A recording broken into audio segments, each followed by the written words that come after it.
অনেক বড় একটা বিপদ থেকে বেঁচে গেলাম। মহান আল্লাহ তাআলার কাছে লাখ, লাখ শুকরিয়া যে কোনো বড় বিপদ হয়নি। হয়ে যেতে পারত অনেক বড় বিপদ। শখের একটা জিনিস নষ্ট হয়ে গেল। আসসালামু আলাইকুম।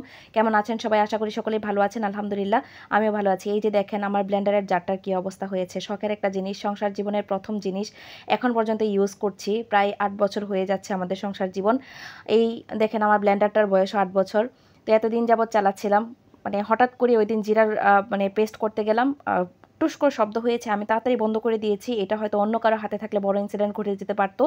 পরে দেখি এই ব্লেডটা ভেঙে গিয়েছে। আর এদিক দিয়ে আমি সকালবেলায় হচ্ছে একটু কাপড়টা ধোয়ার ব্যবস্থা করছি। কারণ যেহেতু প্রতিদিন সকালবেলায় কাপড়ের একটা ব্যবস্থা থাকে যে অনেক বেশি কাপড় আমার ছেলে নষ্ট করে। প্রতিদিনই আমার কাপড় ধোয়া লাগে। তো মহান আল্লাহ তাআলার কাছে লাখ, লাখ শুকরিয়া যে আমার আসলে মানে ওয়াশিং মেশিনটা আছে। তার জন্য আমি বেঁচে গিয়েছি। এই ঠান্ডা, জ্বর মানে এগুলো এত সমস্যার ভিতরে আমার কাপড় ধোয়া নিয়ে আসলে সমস্যাটা পোহাতে হয় না। তার জন্য আলহামদুলিল্লাহ। আর এদিকে কথা বলতে, বলতে আমার কাপড়-চোপড় সব নাড়া হয়ে গিয়েছে। রান্নার একটা প্রিপারেশন নিচ্ছি। কারণ যেহেতু আজকে আমি কলিজা ভুনা করব আর ইলিশ মাছ ভাজি। একটা ইলিশ মাছ কেন ভাজি করছি এটা হয়তো অনেকে জিজ্ঞেস করতে পারেন। আপনারা মানুষ বাসায় ৩ জন। আমার ছেলে ইলিশ মাছ খেতে পারে না যেহেতু অনেক বেশি কাঁটা থাকে সেজন্য। আর আমার হাসব্যান্ড হচ্ছে খুব একটা খায় না, খুব অল্প পরিমাণে খায়। কারণ এটার ভিতরে ডিম আছে, সে ডিমটাই খাবে। আর সাইডের যে অংশগুলো আছে খুব একটা খাবে না। তার জন্য আমি একটা মাছের পিস করেছি। কারণ যেহেতু কলিজা ভুনাটা আমার খুব একটা পছন্দ না পার্সোনালি। আমি গরুর কলিজা বা মুরগির কলিজা, খাসির কলিজা মানে কোনো প্রকার কলিজাই আমার পছন্দ হয় না। তো যাই হোক আমি এভাবেই করেছি। আমার জন্যই আসলে মেইনলি করেছি। যদি কেউ খায় তো এখান থেকে খেতে পারবে।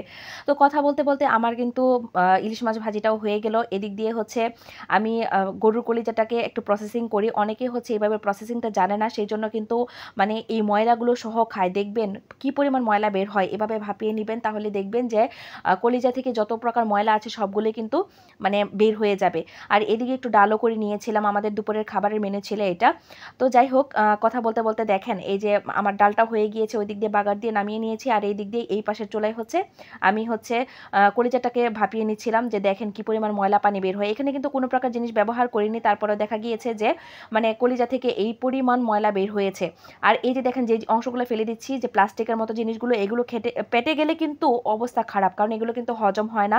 অনেকেই জানে না সেজন্য কিন্তু পরিষ্কার করে খেতে পারে না। আপনারা কিন্তু এই উপরের যে অংশটা আছে প্লাস্টিকের মতো এটা কিন্তু ফেলে দিয়ে তারপর কলিজা খাবেন। কারণ কলিজার খাওয়ার জন্য কিন্তু মানুষের অনেক বড়, বড় রোগ হচ্ছে। সেই জিনিসগুলো একটু খেয়াল রেখে খাবেন। স্বাস্থ্য সচেতনতার সাথে খাওয়ার চেষ্টা করবেন। অনেকেই এই প্রসেসিংগুলো জানে না। আমার ধরেন আগের যুগের মানুষ যারা ছিল তারা কিন্তু এভাবে জানেই না যে কলিজা এভাবে ভাপিয়ে ময়লা পানিটা বের করে দিয়ে রক্ত, পচা রক্ত যেগুলো আছে কলিজার ভিতরে যেগুলো রক্ত থাকে সেগুলো বের করে দিয়ে তারপর খেতে হয়। আমি যখন এভাবে প্রসেসিং করে করছিলাম আমার শাশুড়ি বলছিল যে এই সিস্টেম তুমি কোত্থেকে শিখলা? তখন বললাম যে, "মা YouTube এ দেখেছি, এখন তো মানুষ এভাবেই করে।" তো মা বলতেছে যে, "এটা তো আমি জানতাম না। আসলে তো এখান থেকে তো অনেক ময়লা বের হয়েছে।" কারণ আমার শাশুড়ি আবার কলিজা ভুনাটা খুব বেশি পছন্দ করে। সেজন্য আসলে মানে উনি তখন এই কথাটা বলছিলেন। তখন আমি বললাম যে, "মা দেখেন মানে এত নোংরা জিনিস খাওয়ার পরে আপনারা কিন্তু সুস্থ ছিলেন। এখন পর্যন্ত মোটামুটি ভালোই সুস্থ আছেন। অনেক বয়স হয়েছে। তারপরেও কিন্তু অনেক সুস্থ আছে। দেখা গিয়েছে আমরা কিন্তু ওই বয়স পর্যন্ত যেতেই পারব না। তো যাই হোক আমি বয়স দেওয়ার সময় কিন্তু প্রতিদিনই মানে অনেক বেশি নয়েজ হয় তার জন্য দুঃখিত। আমি আপনারা ক্ষমাসুন্দর দৃষ্টিতে দেখলে খুশি হব।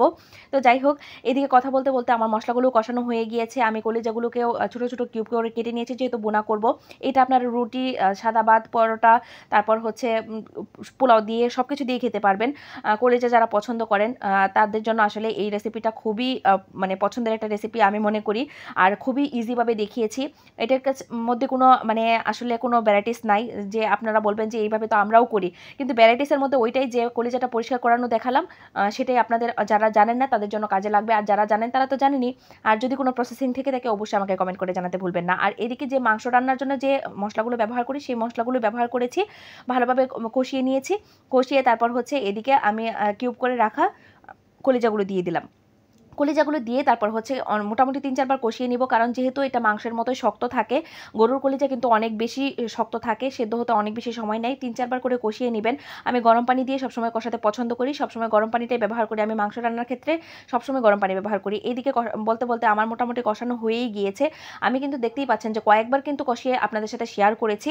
আর এখানে কিন্তু কিউব করা হচ্ছে চাইলে মানে কিউব করে রেখে পেঁয়াজগুলো দিতে পারেন, তারপর রসুন দিতে পারেন কিউব, কিউব করে কেটে। তাহলে কিন্তু সেটাও ভালো লাগবে খেতে। তো আমি খুবই দ্রুততার সাথে রান্না করেছি যাতে করে আমার একটু সময় স্বল্পতা ছিল আসলে। তো যাই হোক তারপরে কথা বলতে, বলতে রান্নাটা শেষই হয়ে গেল। আমার রান্নাটা কেমন হয়েছে অবশ্যই কমেন্ট করে জানাবেন। আমার ব্লগগুলো কেমন লাগে সেটাও জানাতে ভুলবেন না। ভালো থাকবেন। আল্লাহ হাফেজ।